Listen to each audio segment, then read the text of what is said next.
All right, welcome to this week's edition of the bi-weekly webinar, or this bi-weekly edition of the bi-weekly webinar. As spring has sprung, get a little bit of nice weather here. It's great. I'll start the day by going big, and my beginning in gratitude is the whirlwind of the last 5 days. I spent time here, Indianapolis, for 2 days, which I got to coach my daughter's last club volleyball game. It was lots of fun, lots of tears. And I bought a Caitlin Clark jersey. I then flew to the capital of the world, Washington, D.C., maybe. And we had our conference for national development, our national conference for professional development. So I got to be recorded and speak at that a couple of times, saw some wonderful speakers, saw some great peers, and talked a little bit about what's going on. Also met Bob Woodward, who broke Watergate.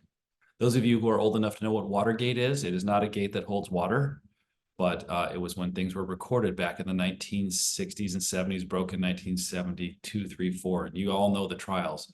You've heard of the Trump trials and all going on? The predecessor was the Richard Nixon trials. I'm not a criminal, he said. Anyway, has some fun stuff. Bob Woodward's great. He really is very affectatious, very kind and slow. But has some incredible stories because he's written 18 books. He's won 2 or 3 Pulitzer Prizes. And he had Donald Trump calling him at home anytime, or he's able to call Donald Trump anytime as well. Donald would call him and say, hey, what are you thinking? Because he, of course, he goes, may I record this? So he recorded 9 hours. If you want, you can listen to all 9 hours on the internet. So I'm grateful that we got to have an awful lot that went on. I had a wonderful time in our nation's capital, had dinner at the National Archives, which is amazing. So I have a picture of the Constitution, the Bill of Rights, and the First Amendments all together. And it was a night at the museum. So Ben Stiller was there too. For those of you who know that, kudos, it was fun. But at any rate, I wanted to say going big to me had an awful lot just in the last 3 or 4 or 5 days. And most importantly as well, on our webinar today, the birthday of not the one, but the only Zach DeBoer. So I want to make sure that we wish him a happy birthday. And what I'll do is I'm going to kick gratitude over to him now. Yeah, thank you, Chris. Just extremely grateful for that. Another trip around the sun, and just amazing day of reflection yesterday of just how unbelievably blessed I am and all the people that God has put into my life. And thank you for all the messages and reach outs. It really means a lot. So thank you for everything, each of you and everyone else, and just grateful for the life that I have. Awesome. Awesome. I know Ken is a budding comedian for spring jad jokes. You get it? Ken, how about your gratitude? Let's go big. Yeah, thank you, Chris. Good to be on the webinar with everybody today. And yes, happy birthday, Zach.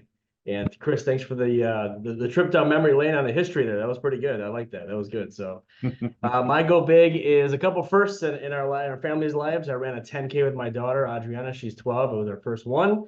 She's into running, and I thought that I would be there with her to cross the finish line, and we did it together, which was really fun. So hopefully that starts and kind of sparks her journey in her running career, if you will. So, and also a first communion for my youngest son, Asher, who's 7, and again a spiritual journey ahead of him for as well. So a few firsts I'm grateful for. That's awesome, Ken. Thank you very much. And Michael Birschbach, how about yourself? Thanks, Chris. And I'm actually grateful for Zach. If it wasn't for him, Gentian to me would just be the place that Zach works at. So really, really grateful for him for introducing me to the team here. Funny story yesterday when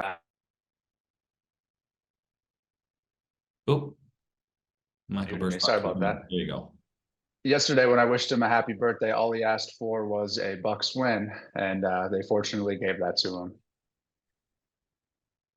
Awesome. Awesome. So what I'll do today is kind of begin with what's been going on in the markets. There's quite a bit. I think something interesting we noted at the conference as well. They have spot Bitcoin ETFs, something that some firms are allowing people with over $1 million to invest in. It's a cryptocurrency Bitcoin ETF. They've had outflows for the last 3 weeks. So it was interesting to see that interest is waning in some of them. They're still highly speculative. A lot of things are going on with them, but it's definitely not ready for Main Street yet. So that was a big topic. Some of the bigger topics as well were information security. We're spending almost $1 billion in technology and information security. by far is a company outweighing many, many, many of the big names you see out there as well. And they're doing that because they believe what's important is your security. I know you've had Jennifer Rice here before. She was fantastic. We'll have her out again to talk more about what's going on with that. We want to make sure you understand that your money's here and your money is as safe as is possible. And that's what they want to do. I talked to Vin Campagnelli as well. He's our CTO, Chief Technology Officer, and talked to him about how AI might be able to help all sorts of things. It's helping tremendously right now detect, find, and dismantle the organizations which are typically organized crime rings. So they're finding them all over the world, but it's interesting to see some of the investments they're doing. There's also the head of our company is changing as well. Tom James, who I was fortunate enough to actually spend a night in the archives with, and also breakfast, probably 3 or 4 different meals, and Mary. They have a wonderful museum. If you ever get down to St. Pete, Florida, Clearwater, they have a the probably biggest Native American art museum in the country. And it's $10 Tuesdays, open till 7 p.m. And it closes right about dinner time. So you have to be there before 3 p.m. I'm joking, it's Florida. You have to be there before 5 p.m. so you can get to the dinner specials. What's interesting, though, is watching a lot of the people, a lot of things going on in the transitions. A lot of the advisors saying, we wish it would go back to the way it was. You ever thought about that? You ever wished it would go back to the way it was? I hear that comment an awful lot, but I'd say the only thing consistent that we all know about is change. I'd say being prepared to live in a world of acceleration on an ongoing basis is really just what's going to happen. We're not going to have less information given to us. We're not going to have slower speeds. We're not going to have, less TV stations or choices to make. I think getting along in a bifurcated world where your attention maybe has to be elsewhere, the key is going to be learning to focus. So maybe that should be our title today, is focus. What can we focus on and how long can we focus? Let me just give you a quick story too. On the way home from Washington, D.C., I love sitting in the airport at Reagan International Airport, because we were there for about maybe 30, 40 minutes, and you get to see a whole bunch of people who are just very purposeful, obviously dressed really nice, and they're there and they're really serious, and you're not really sure what they're there for, but they look important. At least they think they're important and they seem important. And they're doing their things. The guy who sat next to me on the plane, in the seat next to me, had an iPad, but it wasn't an iPad. It was a little bit bigger. He was watching the New York Knicks game. At the same time, he's thumbing through his, I don't know if it's a Snapchat feed or something else. And at the same time, eating a piece of pizza, drinking a glass of wine, and a thing of water as well, all at the same time. And he couldn't decide which one to focus on. I'm just looking at his life going, oh my goodness, it just kind of gave me a microcosm of what maybe our attention span is. So it really taught me to sit back for a moment and reflect on my own self-awareness about focus. So I read 2 Bible passages. I read another book called these are called the Must Reads from the Harvard Business Review. And one of them was on focus. Man, I had a hard time focusing after a long day, but I did. So I think that idea of focus is something that in today's world of things coming at you super fast, how do we stay focused on what's important to us? What do we do? It's what our goal here is with you. I want to also give one shout out to last week. We had a wonderful, wonderful turnout, probably 74 people to our program on Where Will You Live? It was a resounding success. Both panelists, thank you tremendously. The facilities we visited were more than wonderful as well, getting to see what each one kind of felt like. We've actually been requested to take this on the road to several of them and actually have them in other places. So we realize when we hit a chord, when you hit a vein, when you hit a nerve with somebody that's important, you got to recognize it. You can either do nothing with it or something about it.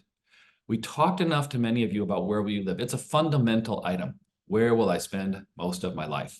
And resoundingly, most of you want to be at home, right? But when the decision needs to be made, hopefully it's made by you. So we called it a great decision to make, or someone else will make it. Where will you live, right? So these are the things we really wanted to focus on in that program. And we had attorneys there, we had Medicare there, Medicare expert. We had a senior move specialist. We had a wonderful resident of Newcastle over here. She gave us the inside scoop, which was beautiful to hear as well. We had a realtor in the audience stand up and say, what is it like to sell a home today? Because a lot of people haven't done that in a while. But really, our panel was designed to bring you all of some great base questions and things you might want to address and take care of now, even though it may be 5, 10 years or 15 years early.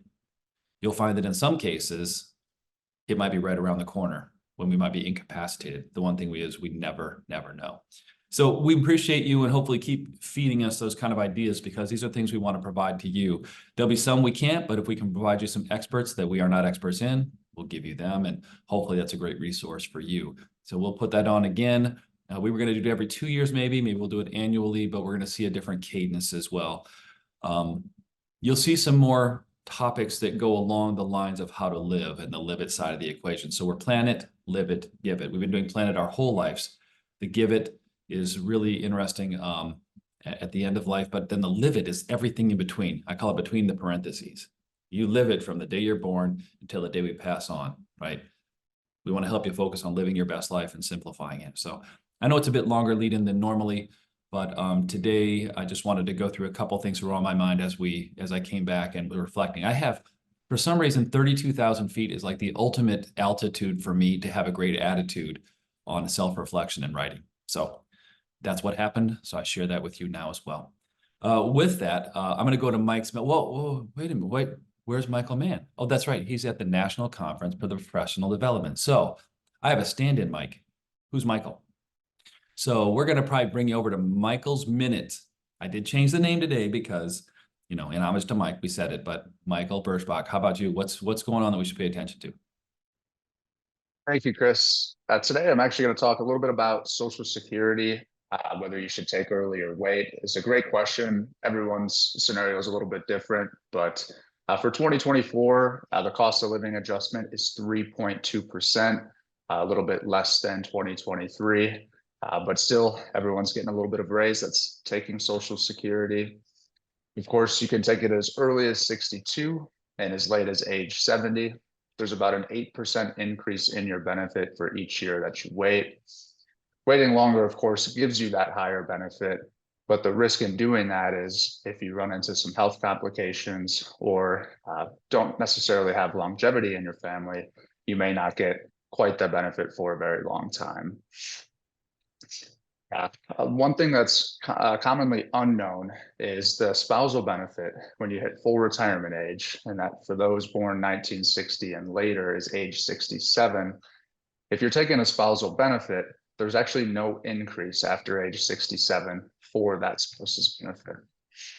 You're also still required to enroll and pay for Medicare at age 65, even if you're not taking Social Security. But again, I'll reiterate, everyone's situation is a little bit different, and just talk with us about what's best for you.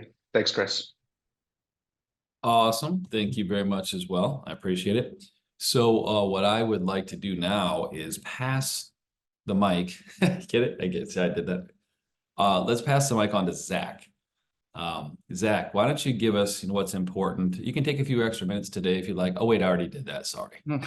I'll be very brief, but no, you're all good. You're all good. Mike's normal minute. I think he was probably up all night worried that we wouldn't share how many hours, minutes, seconds until the next Fed meeting. So in honor of Mike, the next Fed meeting is actually in 3 hours, 45 minutes, 17 seconds, 16 seconds, 15. Oh, we'll just about 3 hours and 45 minutes till the next but should be extremely interesting actually with different things that we're seeing, and excited for Mike to give us the download on that and all the various information.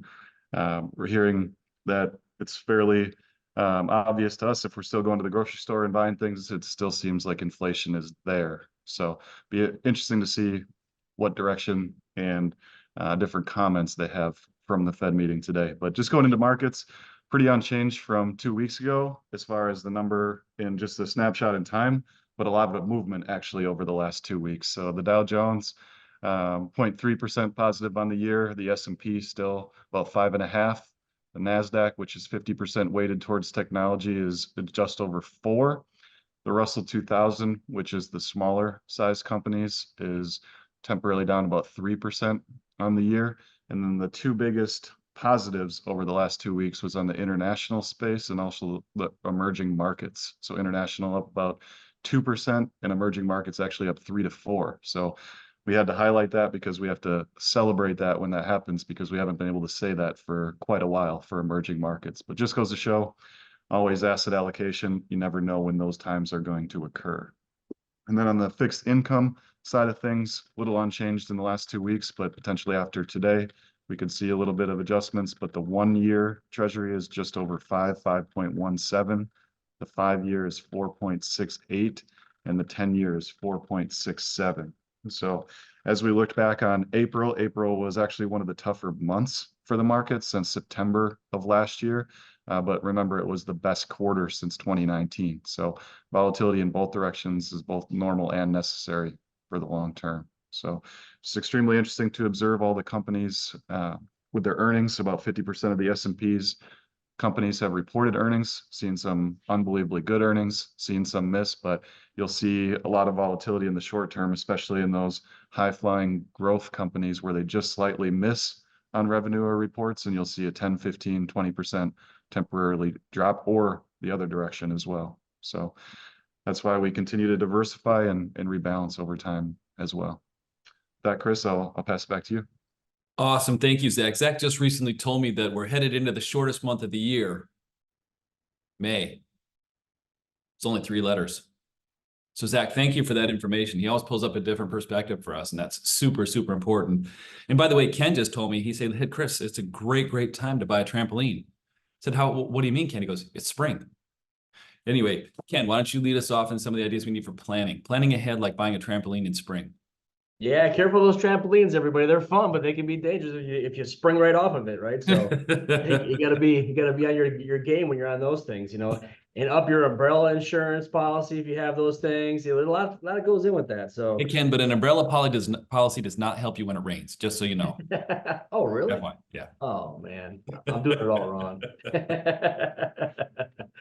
That's good stuff. So yeah, just to kind of piggyback on what Chris was talking about as far as the Where Will I Live, we had a great, we had some tours that went on. As we go through this, our team has heard probably about 15 to 20 different stories now from families that have gone through this. And what's interesting is there's not the way to do this, right? There's 5 or 6, 7 different ways that this can be done if we need care at some point in time in our life. And what we're finding out is that, eventually you find the right way that works for you and your family. And that's really the interesting part about all this one is you'll find it, you'll know it, you'll feel it. When we went on some of these tours, just to kind of summarize a little bit, I feel like the amenities were probably similar in a way as far as what's available. Now, some newer, some older, some a little more high tech, some a little bit, a little more older school, if you will. But every place had a different feel to it when you walked in. And I think that's really an important piece to kind of what we call kick the bricks, if you will. If these life path communities is a way that, your family feels is a good way to do this, if we need care at some point in time, we urge you and recommend you to really kind of kick the bricks, if you will, because every place did have a different version of the same idea, and it had a different feel, and the people involved and what people were doing and who were teaching classes and who you were around. It really was quite interesting and kind of eye-opening to see what that felt like for everybody. So we're actually going through this with my father-in-law right now. So I have some some stories to share with you as you share with me, so we can go through this process together if you're going through this, because for our family, it actually comes down a little bit of a culture thing. Being a little bit Colombian in the background there, the idea of going to a life path community doesn't really hit high on the radar for that. And so being at home with family is something that we're going through right now, and we're kind of juggling the pros and cons to all that. And at the end of the day, my father-in-law needs help, he needs love, he needs care, and we're going to provide that to him the best way we know how to do that. So again, share your stories, we'll share them with you. To kind of bring it to the planning side and give it back to Chris here, is that when we do need care, the question becomes, well, how do we pay for it? And how does that work really? Just one little nugget that we've learned over this period of time of helping clients transition through this phase of their life is that medical expenses go up, unfortunately. It's just the way it is. A lot of these places have built-in medical costs, no matter kind of where you are. Some independent even have medical costs built in. Assisted living for sure has medical costs built in. And what we notice, what happens is your medical costs go way up. What does that do? It really provides us the ability to use more of your pre-tax traditional IRAs in that fashion. So your IRAs, in a sense, if we don't have long-term care insurance, kind of become the long-term care insurance piece to the puzzle, if that's how we need to pay for care. So it's an interesting piece. We work with your accountant on that piece. but we really have a good handle on how to kind of navigate the financials with that to really give you and your family the best way to do that for you guys. So, Chris, back to yourself. Thank you very much, Ken. Ken also recently asked a question: where do thunderstorms keep their money? And he said in a rainy day fund. So Ken, I appreciate you always giving me that insight as well. That's super good. And I think as Ken is mentioning this too, it's a serious topic, which is where will I live is going to affect all of us at some point in time. If not you now, and if maybe your parents now, sometimes even a child, a minor child who has, severe mental issues or something that we've seen. There's a lot of different situations we can have discussions around. Each one is unique to you, so we won't go over each one here. But when it comes to where will you live, I was surprised. I've got a lot of clients who decided, hey, Chris, I sold my home. Well, you what? I remember I was thinking about it and I just did. I sold it because this community that I'm in now, I no longer have to do this, but I get to, plant flowers. The only thing they really wanted to do rather than mow the grass and rake the yard, right?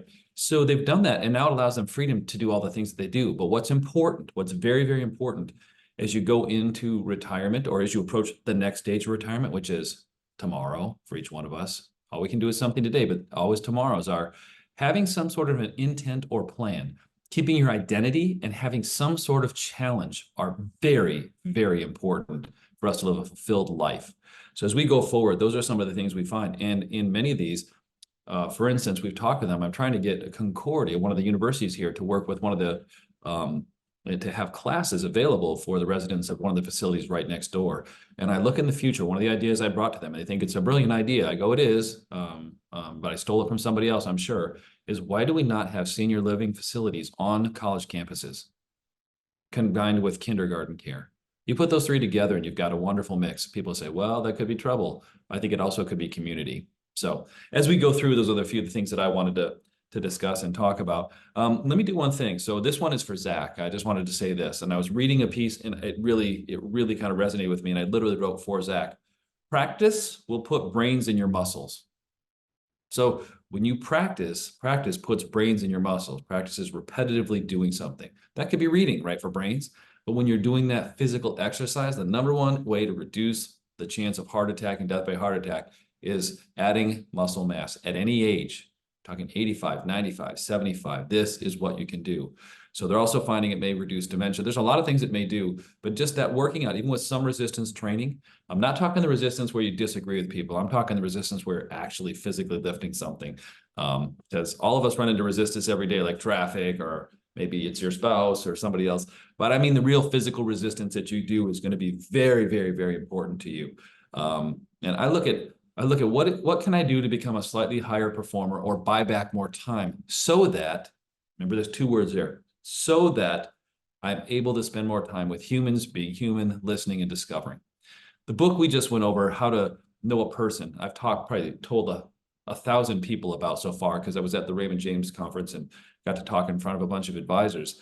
But I really mean that. That is something about becoming a better human. Letting other people be seen is the greatest gift you can give them. Listening to what you may think is that boring story, maybe the highlight of their life. I had a client walk in, I won't mention their name, but he's talked about, he kind of sheepishly walked up to me and said, hey, I want to tell you, Chris, I'm going to get baptized. And he got baptized at a church. And it was a big deal because he was Catholic before. And we just had him at a birthday lunch. And he was incredibly beamingly proud of being baptized. And he was just quietly sharing it like it was something he shouldn't share. I go, that is incredible. I'm so, so fortunate that you're sharing this with us. But really, when you let someone be heard and you're not the one always being the topper, which is a person who's, oh yeah, I've been to California. Matter of fact, I know Ronald Reagan, whatever the heck it is, right? But being the topper is always a person that's a bit unattractive. So why do I know this? Because I've been that. Maybe I am that. Maybe I've been it with you. I apologize if I am. Just so you know, I'm working on myself. So working myself so that I can be better at listening to you. Now, I talk a lot, so you're probably going, dude, what are you talking about? But that's my job. So let me give you two more things here because I'm going to bring you to Jenny here and to look at what's important for the next couple of weeks.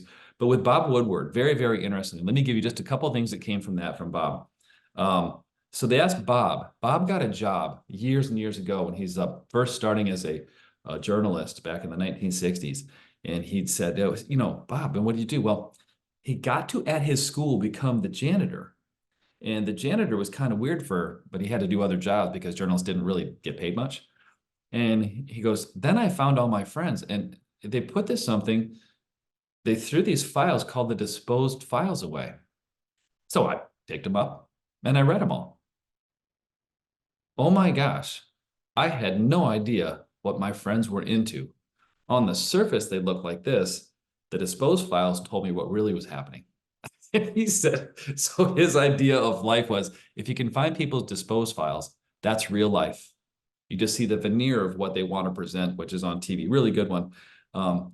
He also talked about a lot about what hate does. His opinion too is that what Putin is doing right now is similar to what Hitler did in the 1930s. So he said the money that we just gave to keep the world and the US safe is probably 3 to 5 years out. He also was really big on hate is a poison. We need to get a hold and eliminate that. You're going to find that in the Middle East, here in America, in politics right now. The far extremes hating each other. It's just there's no place for it. What do you gain? What do you build by hate?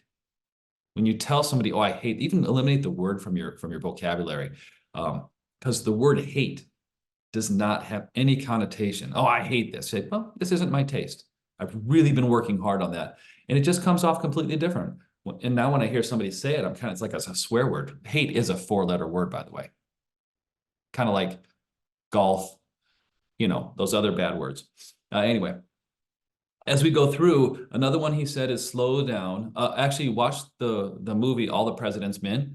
In that, Robert Redford was cast as Bob Woodward. So a lot of people know Bob Woodward as Robert Redford. So in Washington, he'd ask women on dates, and I'd love to go out with you. That would be awesome. He'd show up at the door. He'd knock on the door. They'd open the door. And then he goes, and now I know what extreme disappointment looks like. So that was Bob Woodward. He goes, I used to face it every time I would date a woman, as they thought I was Robert Redford. Anyway, very funny guy. He also came up with a great word called pomposity. I don't know what that means, but it's good, and I'm going to be using it. So if you hear it, I'll try not to use and be much. I won't try to exemplify pomposity, but he says that what happens a lot now. A lot of people are very pompous and they don't listen to anyone else. Don't start thinking too highly of yourself. When it is, he says, cut that away. But here's one thing: take people when you're meeting them as serious as they take themselves. If they take themselves as very serious and direct, don't joke with them, because you're going to take them very seriously. Oh, that's really important. I'm really glad that the dust on your car is, ruining your life. Yes. Yeah. This thing called pollen, right? Anyway, there's too many opportunities to tackle in the world. It's hard to choose. So sometimes people choose none. That was a really good one. He also said this: how do you protect yourself from being stupid? He said he met this guy who walked in their office who just bought 10% of the Washington Post. And this guy walks in and goes, who bought 10% of the Washington Post? So he sits down, he's talking with this little guy. He's from a city in the Midwest. He's from Omaha.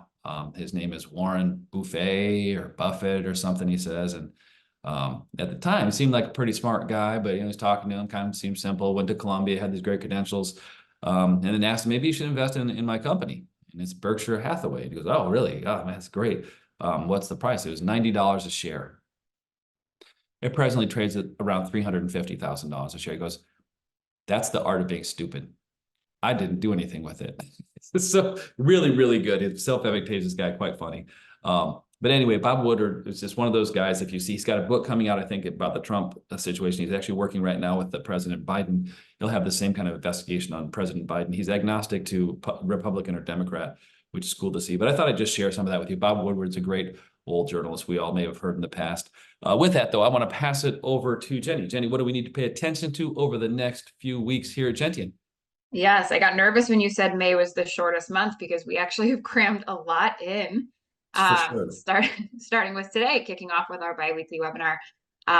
Thursday, we have Happy Birthday to Kristen. So that's May 9th. Moving to Mother's Day, we have a lot of celebrations back to back. So Mother's Day on the 12th, hopefully you can spend some time with an influential mother in your life.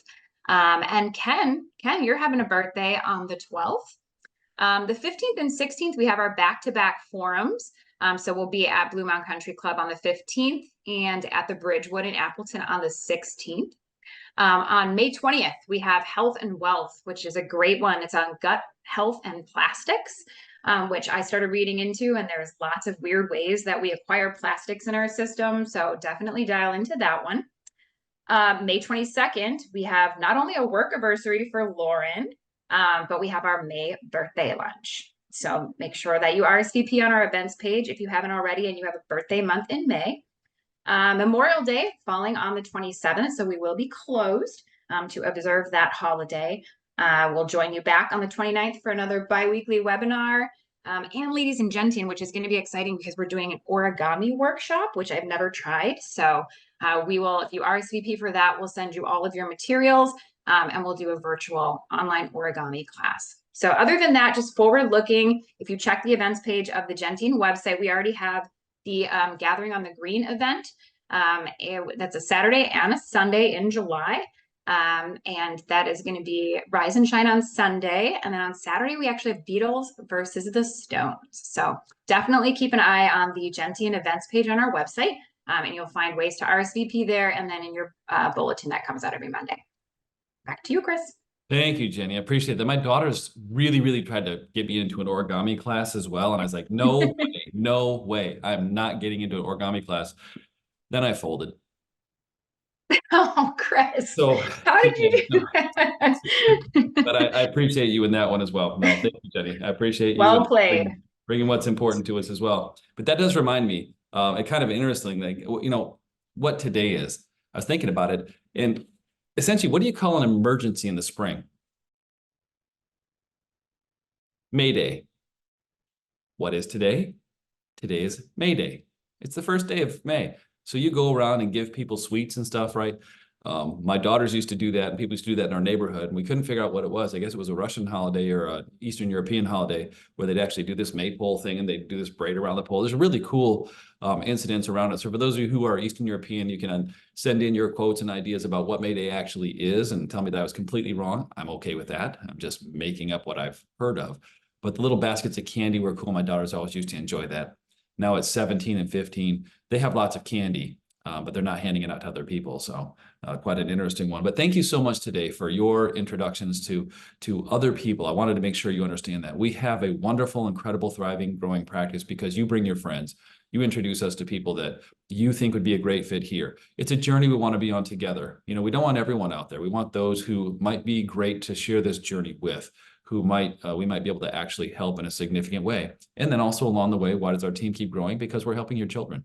We're helping your children's children in some cases. So we appreciate the fact, and I just realized this on the way home. I have been in the business for 28 years, over half of my life.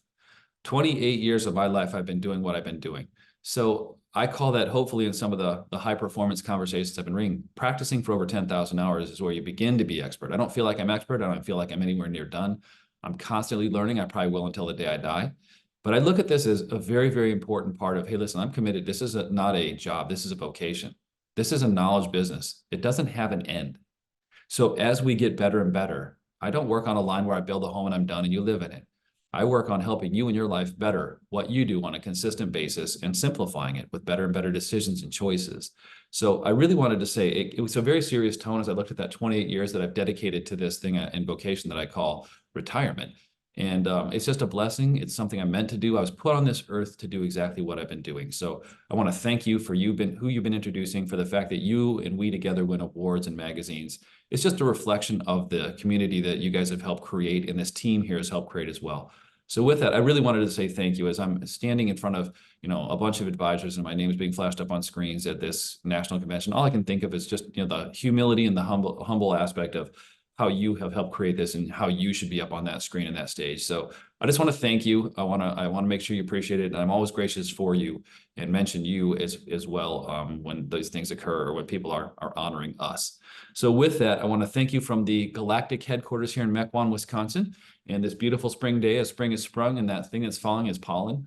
It's not just dust, but enjoy your spring day. Enjoy the rain showers. Enjoy the shortest month of the year and all the stuff we're about to pack into it. With that, from here at Gentian, the Planet Live It, Give It headquarters, we want to wish you a great month of May and a great rest of your Wednesday. Enjoy. Bye-bye.